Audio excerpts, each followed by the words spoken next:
la boîte de vitesse de cette 205 ne fonctionne pas. Donc je vais démonter le moteur complètement. Là, je vais l'enlever de la voiture pour démonter la boîte, pour l'ouvrir et voir ce qui se passe à l'intérieur.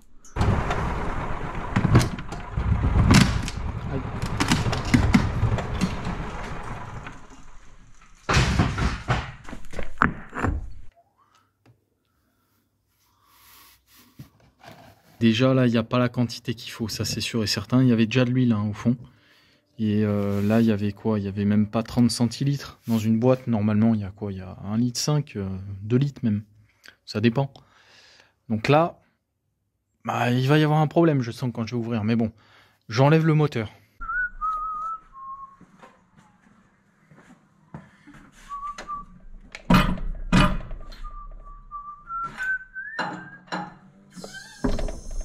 Là, ma vie tient une sangle between quand même. On aime le risque.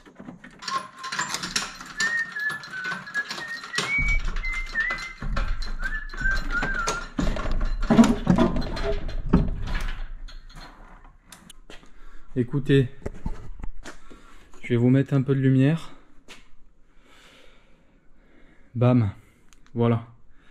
Bon, bah le moteur est retiré. Donc j'enlève les vis, je retire cette boîte, je l'amène sur l'établi et le but là c'est d'ouvrir la boîte et voir pourquoi ça fait autant de bruit. Et je pense qu'il y a plein de trucs pétés dedans. Pronostic, je parie sur roulement d'arbre primaire. Voilà, on va voir. J'enlève ça. Donc cette boîte-ci, le but là, c'est que je l'ouvre et que je la refasse. Donc on va bien voir de toute façon ce qu'il y a. Si c'est un gros problème, on verra s'il faut que je retrouve une autre boîte ou si c'est réparable. Donc le but là, c'est de commencer par nettoyer parce qu'il faut mettre le moins de merde à l'intérieur possible. Et puis ouvrir en essayant de repérer à peu près où et quoi. Parce qu'après c'est vite un puzzle de 2000 pièces compliqué.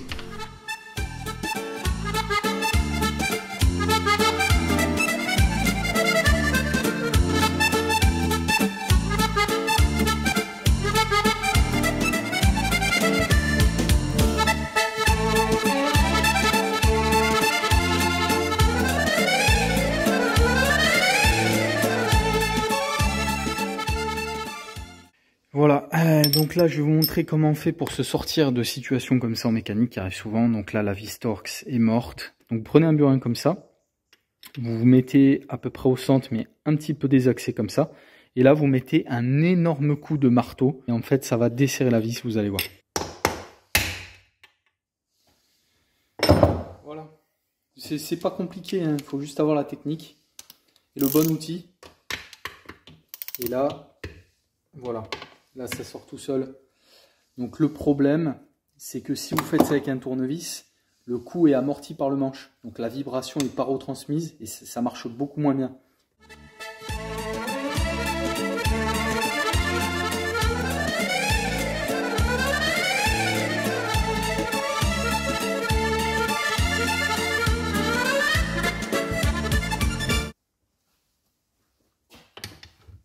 Normalement, ça devrait sortir.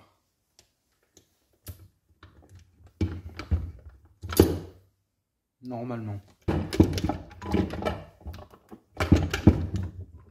On va voir tout de suite le roulement du dessus. Pas de problème. Le roulement du dessous. Moi, je pensais que c'était lui. Pas de problème. Maintenant, l'arbre secondaire. Donc, c'est sur lui qu'il y a toutes les synchros. C'est ce que vous voyez avec les crabots. Donc, quand on crabote, c'est ça. Donc là, on vient prendre la vitesse. Et ensuite, on vient prendre l'autre. Et si on est au milieu, on est à un point mort en fait. Je regarde vite fait le roulement de l'arbre secondaire. Pas de problème pour lui. Non, il n'y a pas l'air d'avoir de soucis. Au niveau des dentures. Ça, c'est le différentiel, ça. Je vais faire une autopsie complète et je reviens vers vous dès que j'ai trouvé la solution.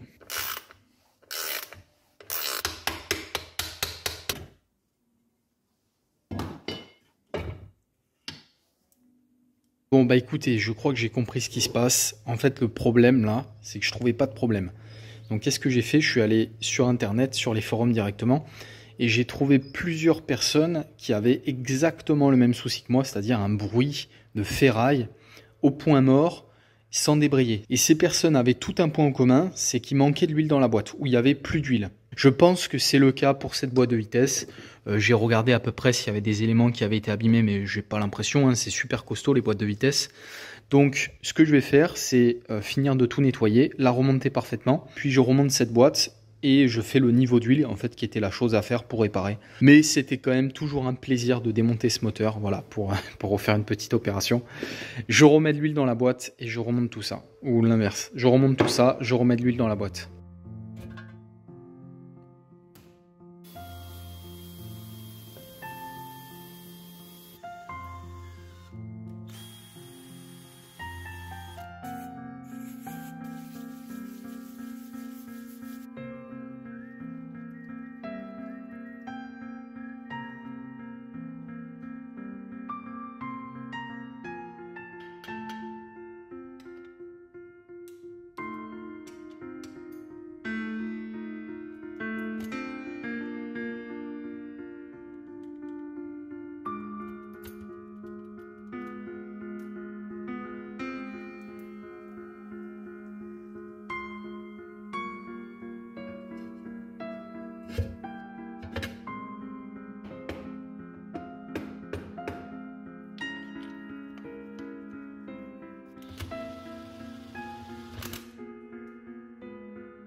Bon, là j'arrive à la fin du remontage de cette boîte et je vais vous montrer juste quelque chose. Donc ça c'est la fourchette d'embrayage, donc celle qui vient tourner quand vous embrayez. Donc j'ai l'autre partie ici qui vient sur le dessus récupérer le câble. Et le problème que j'ai là, c'est que elle est montée sur des bagues en plastique d'origine. Donc là qui date des années 80 quand même. Donc il y a une bague en haut comme ça, une grosse, et une petite en bas, donc les deux se sont cassés au démontage. À la limite je pourrais les remonter comme ça, mais je suis pas fan de cette solution là de plastique contre acier. Donc ce que je vais faire, c'est les refaire en bronze, hein. Il n'y a rien de mieux. Il n'y a rien de mieux que le bronze, le contact bronze acier, puisque c'est le contact avec le moins de frottement, et on dit qu'il est auto-lubrifiant. On peut faire tourner de l'acier sur du bronze, en fait il n'y a quasiment pas d'usure. Donc ce sera vraiment mieux.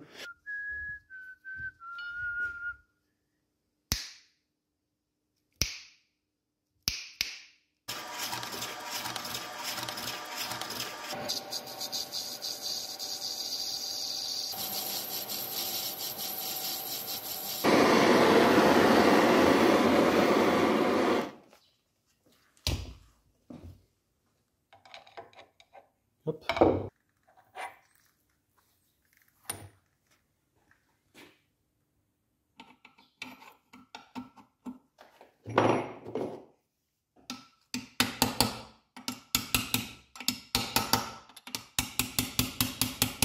La première bague en haut est rentrée, donc j'ai fait la seconde comme celle d'origine, c'est-à-dire fendue comme ça. Elle vient en force en fait dans le carter à ce niveau-là. Donc là, voilà. Et ensuite, voilà. Et là on est bon. Bah écoutez, c'est terminé pour cette boîte de vitesse. Je vous montre comment ça rentre à la fin. Donc maintenant, ça c'est sur bague en bronze. On peut voir la bague qui dépasse à ce niveau-là.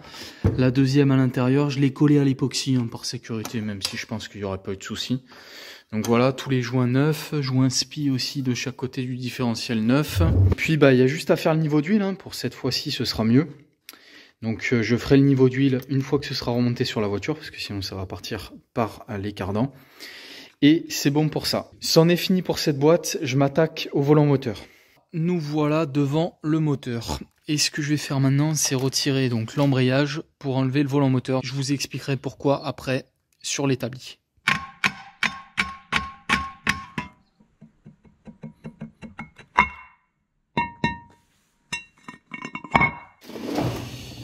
Bon, là, je vais essayer de vous expliquer en 2 secondes ce que je vais faire. Donc ça, c'est l'embrayage d'origine, le mécanisme d'embrayage.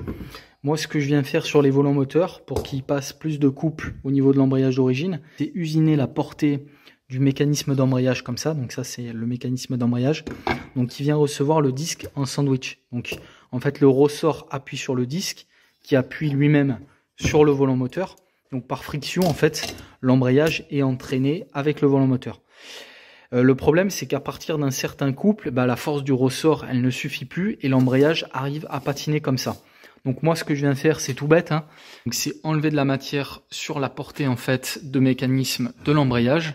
Donc ça vient l'enfoncer en fait un petit peu plus et ça vient contraindre le ressort un peu plus. Donc ça augmente le couple, la contrainte sur le ressort et le couple auquel l'embrayage commence à patiner.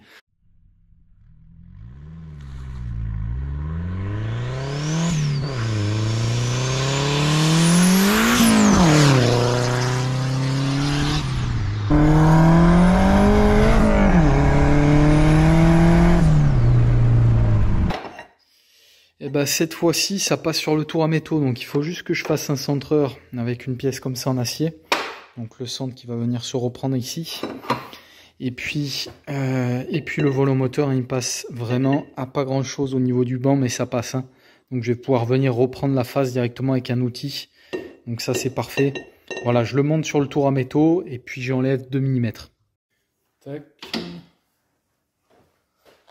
Ensuite, maintenant, ça doit rentrer pile poil ça. Voilà.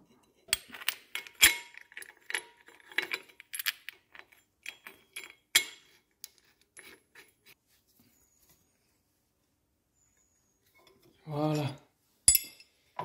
Ça maintenant, ça devrait tourner rond.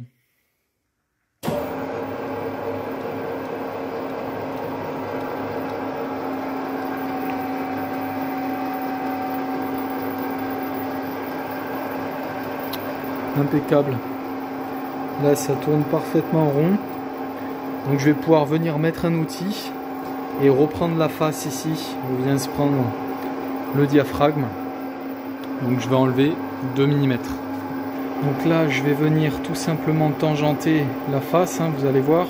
On va surtout entendre. Donc je me mets sur la face, voilà. Là, c'est tangenté. En fait, le fait qu'on entende pas en continu, c'est qu'il y a un tout petit peu de faux rond. Donc là, je viens me mettre à 0 maintenant. Et là, je sais que maintenant, il faut que je vienne prendre ici en Y 2 mm.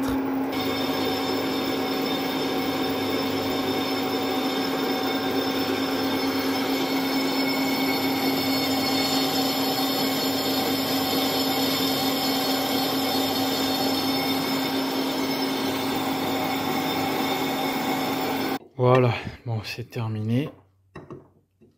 Clac, je récupère ça. Donc, maintenant on peut bien voir que y a moins de matière ici, hein, tout simplement. Hein. Donc au passage, je vais mettre un embrayage neuf. Ce sera toujours ça en plus. Donc l'embrayage, il appuie bien sur cette surface-là. Je crois qu'il va dans l'autre sens ici. Donc il appuie sur cette surface-là. Et le mécanisme, justement, il vient donc en contact avec la surface que j'ai usinée. Et là, vous pouvez voir en fait l'espace maintenant de serrage qui est 2 mm plus important que celui d'origine.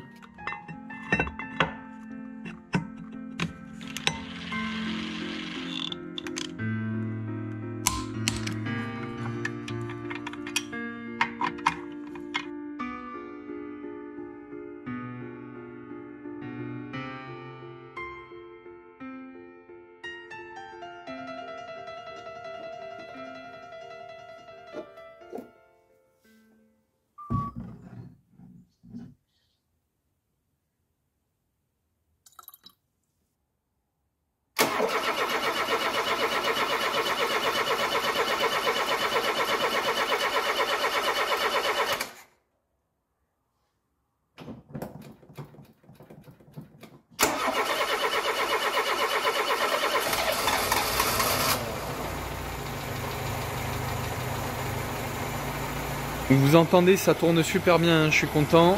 La boîte de vitesse ne fait absolument plus aucun bruit. Voilà. Là, je suis 100% éthanol. Hein. La voiture est encore froide. Voilà, je sens l'air du turbo. Donc écoutez, maintenant tout est prêt pour passer en turbo. Bon écoutez, je crois que j'ai fait une connerie. Je viens d'essayer la voiture là, sur la route. L'embrayage, ça patine à mort. Voilà. Même relâché, ça patine. Donc il y a un problème. Ça m'a pas du tout fait ça avec l'espace. Et j'ai très peu de cours sur la pédale, je comprends pas en fait. Donc je vais essayer de recomprendre comment fonctionne tout ce système. Ça paraît assez incompréhensible. Parce que de base, pour moi, enfoncer plus le mécanisme, c'est forcément appuyer plus fort sur le disque. Sauf que le fonctionnement des embrayages, en fait, quand on enfonce ici le diaphragme, le ressort ici rentre sur lui-même. Et quand on appuie sur la butée d'embrayage, en fait, on appuie ici, on voit bien la trace. Hein.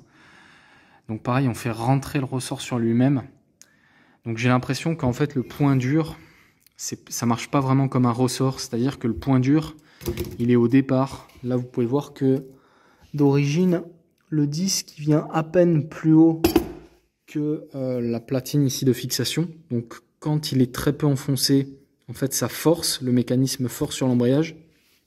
Et quand on appuie au centre, donc on vient comprimer ici le diaphragme, en fait ça force de moins en moins. Là, on est en train de réfléchir au fait que quand ce que j'ai fait, la technique que j'ai faite, où je comprime plus le ressort, je dépasse le point auquel, le pic en fait, auquel le ressort a le plus de force. Donc la seule solution valable pour faire un truc pas cher, ce serait de récupérer un deuxième diaphragme comme ça. Ouais. D'occasion, parce que ça part à la déchetterie, et empiler les ressorts. Faire un embrayage racing maison. Oui. Comme dans les bons restaurants. Voilà, exact. Est-ce que ça passe la puissance, ça? Bah, en vrai, pour moi, ça... Si t'as un truc d'origine fragile, que tu mettes un 4 patins ou pas, bah ça va patiner quand même. C'est pas les patins qui vont faire ton... Bah non. Pas vraiment. Ça pour moi, ça passe avant de péter, ça tu peux y aller quoi. Ouais, je pense que ça passe. C'est pas ça le problème. Faut juste le compresser plus fort, comme ça il t'augmente sa friction. C'est ça le principe d'un embrayage. Ouais. Bon bah voilà, j'ai enlevé la boîte. Hein.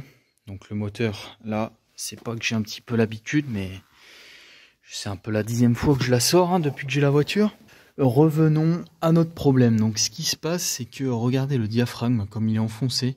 Théoriquement là, le ressort au milieu il devrait être beaucoup plus sorti comme ça. Et ça, plus vous comprimez l'embrayage, plus en fait il rentre sur lui-même. Donc c'est assez illogique en fait comment ça fonctionne. Donc on voit bien la partie là que je suis venu reprendre. Donc là j'ai deux solutions. Soit je vais mettre des cales dessous pour récupérer la matière que j'ai enlevée, mais bon, ça va déporter l'embrayage et il va tenir sur juste des épaisseurs de rondelles. Soit, en fait, je continue dans ma connerie, mais pour cette fois-ci me sortir de là, je reprends la surface de friction entre le disque et le volant moteur, donc je la redécale de 2 mm, donc tout va revenir à son emplacement comme à l'origine, sauf que j'aurai allégé le volant moteur, en fait, tout simplement, en enlevant de la matière, donc je pense que c'est ce que je vais faire.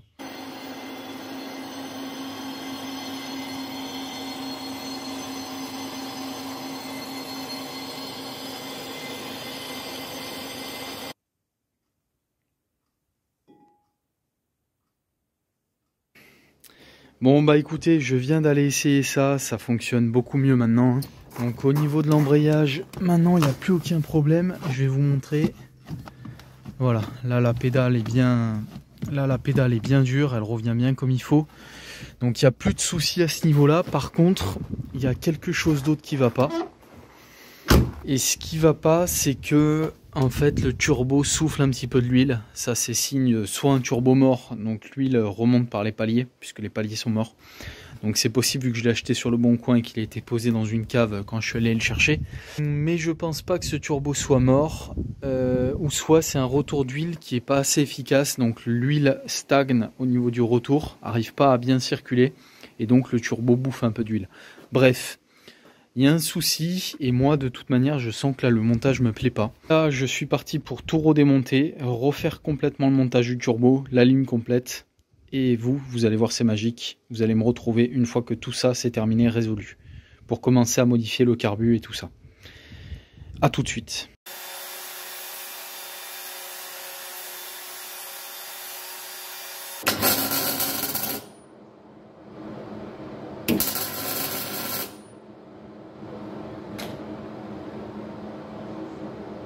Je viens d'installer la pièce plastique. On va voir comment ça rend comme ça. Vite fait, hein, c'est juste pour voir si ça passe. Excellent.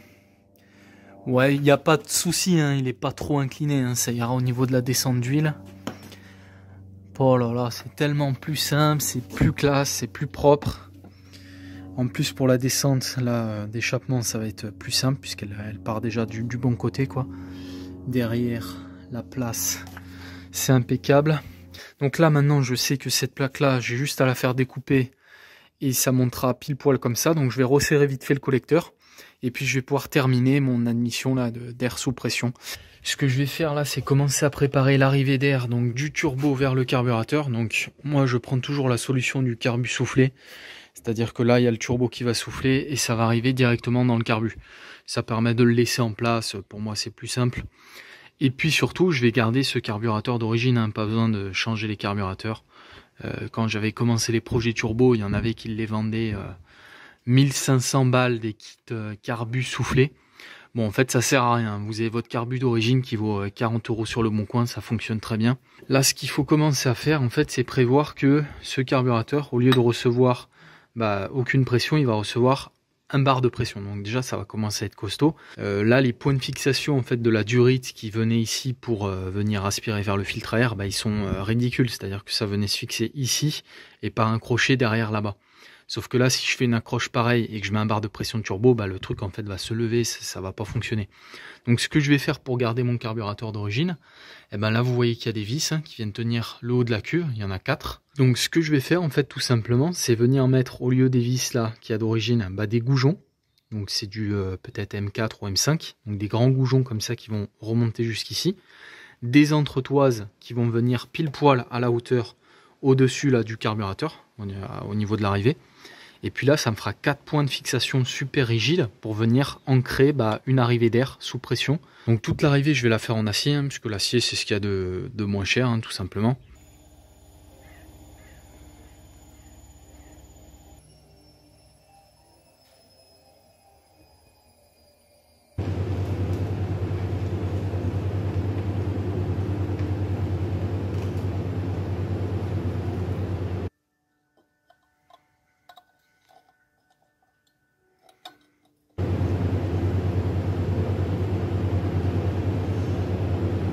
Bon voilà, ça avance tranquillement.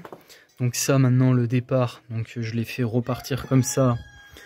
Le coq, bon voilà, ça va venir comme ça. Mais bien sûr il faut que forcément il y ait une pièce entre les deux. Donc ce que je vais faire tout simplement, ça c'est dégager ce joint. Il faut que ma pièce elle vienne avec un alésage ici qui viendra prendre donc le dessus du carburateur. L'épaisseur je vais voir, mais au moins 6 mm d'épaisseur. Et au niveau du diamètre, il faut qu'elle vienne juste reprendre les 4 points d'ancrage comme ça. Donc je vais faire ça rapidement au tour à métaux. Là j'ai regardé un petit peu dans tout mon stock et j'ai pas la matière. J'aurais pu partir d'un boudron sur le tour à métaux, ça aurait été parfait. Donc j'ai pas de diamètre aussi gros puisqu'il faut partir au moins sur du 80. Donc je vais vous montrer comment on peut faire avec une plaque comme ça de tôle. Ça c'est du 4 mm d'épaisseur, ça suffira. Donc le but là, ça va être de découper une pièce à peu près ronde à la scie cloche. Après je pourrais la reprendre sur le tour à métaux. Mais déjà je vais vous montrer comment découper avec une scie cloche comme ça standard. Ça c'est acheté à Brico Dépôt. De l'acier de 4 mm d'épaisseur. Donc j'ai déjà fait le pré-trou. Et là j'ai réglé la vitesse de ma machine, donc quasiment sur le minimum. Là le but, c'est de tourner vraiment pas trop vite. Ça c'est le maximum. Vous voyez, c'est vraiment tout doucement. Là je suis trop rapide par exemple. Donc là, plus en fait le diamètre de la cloche est grand, plus il faut tourner doucement. Donc là je suis quasiment au minimum sur la vitesse. Et là votre meilleur ami, ça va être la burette. La beurette comme on dit dans le milieu. Donc là il faut y aller tranquillement en mettant beaucoup d'huile. Et un truc super important, c'est de bien sur les machines là, pas trop tendre les courroies pour que en fait ça puisse patiner. Si la cloche vient à bloquer, il faut que le moteur arrive à patiner, pas que ça fasse forcer, que ça casse la cloche. Donc voilà, vous détendez un peu la courroie et puis en tournant tout doucement comme ça va le faire bien tranquillement. Voilà, on met de l'huile et tout doucement comme ça, voilà. Et là ça va le faire en 3 minutes, c'est fait là.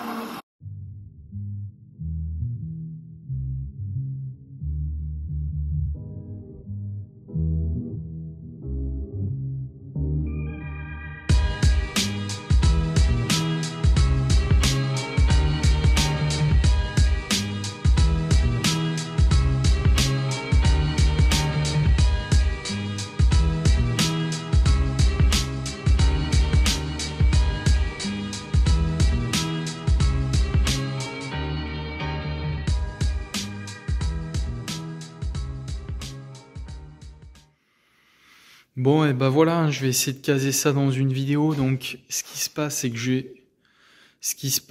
que j'ai ce plateau tournant depuis quelques années.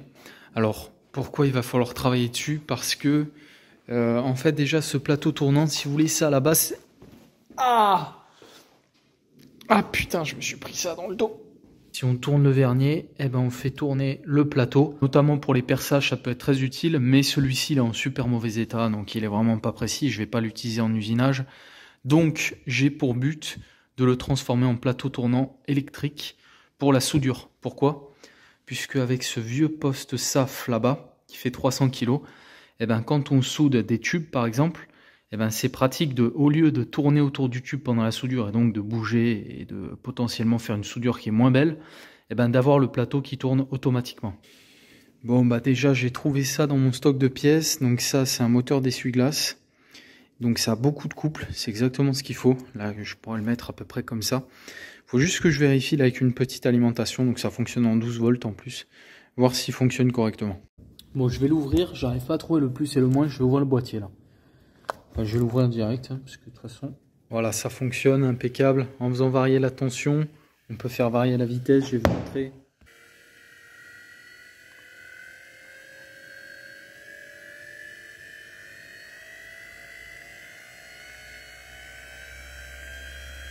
Ce que je vais faire là déjà, je vais commencer par enlever cette manivelle qui ne sert plus à rien. De toute manière, elle était vraiment en sale état.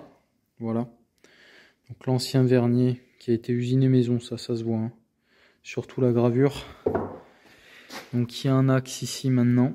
Fut un temps, j'avais acheté ces petits coupleurs là. Ça permet quoi? C'est que on peut jamais relier deux axes comme ça rigides ensemble, puisque quand l'un va tourner, ça va pas tourner parfaitement rond. Et donc ça va forcer, ça va finir par casser ou ça vibrera. Enfin, ça ne fonctionne jamais comme ça. Donc il faut toujours un élément entre les deux qui laisse un degré de liberté.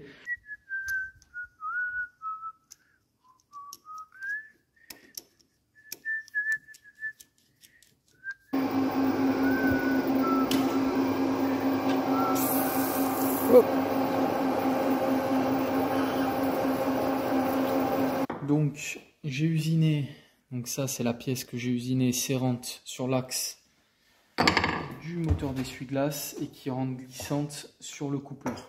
Donc je vais monter ça tout de suite sous vos yeux ébahis.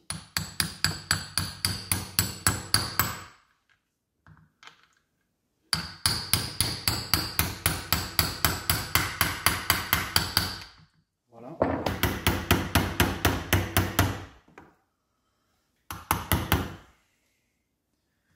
Tac, cette partie-là est voilée, donc je vais peut-être devoir la couper, me refixer sur une pièce un peu plus loin, enfin je sais pas. Mais il faut faire un truc de manière à ce que ce soit bien fixé.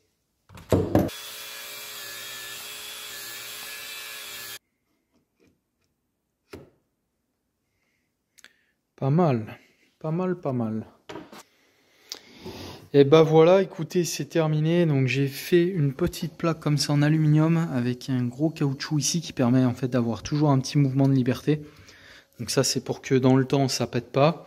On peut régler comme ça avec une petite alime la vitesse directement avec la tension. Donc il n'y a pas de problème. Au niveau de la force, là j'ai essayé de l'arrêter. Ça continue de tourner, il n'y a pas de souci. De toute manière ça va pas forcer, hein. C'est juste pour poser une pièce histoire que ça soude et puis on peut tourner beaucoup plus vite, hein, si on veut. Voilà, on peut monter je pense facilement à 15 volts, hein, sans souci. Ça c'est gratuit, hein, vous les trouvez de partout. Ça je l'ai acheté 80 € sur le Bon Coin. Un plateau diviseur en bon état ça vaut un peu plus de 300 € hein, d'occasion. Donc voilà, 80 €. Et ça c'est une alimentation universelle, hein, que j'ai acheté je crois une trentaine d'euros sur AliExpress il y a 3-4 ans et qui me dépanne. J'ai arrêté de compter le nombre de fois qu'elle m'a servi, donc c'est un super truc à avoir dans un atelier ça. Là j'étais en train de terminer le montage et je me suis aperçu que ça faisait déjà 30 minutes de vidéo, donc quelque part ça m'embêtait un petit peu de publier la vidéo sans les résultats finaux, c'est-à-dire le turbo qui s'ouvre dans le moteur de la 205. Mais là il reste quand même pas mal de choses à faire, notamment le réglage du carburateur qui va être vraiment une partie intéressante que j'aimerais bien montrer en détail puisque c'est vraiment le cœur de la meule si vous voulez. Donc voilà, je disais que la suite va arriver très prochainement. Il va y avoir pas mal d'autres vidéos qui vont sortir un petit peu du contexte des voitures. Typiquement, j'ai une très très vieille machine que j'ai pu récupérer de 1930 et je veux vraiment vous faire une présentation complète et un redémarrage complet de la machine pour, voilà, c'est des trucs qu'on voit jamais sur YouTube, donc autant en profiter. Vous pouvez vous abonner, c'est gratuit, profitez-en. Et puis, sur ce, je vous dis à très bientôt. Passez tous une bonne soirée. Voilà, et je termine vraiment pour les vrais qui sont là jusqu'au bout. Regardez-moi ça. Et ben ça, c'est dans la prochaine vidéo. Vous allez voir ce monstre en fonctionnement. Ça va chier.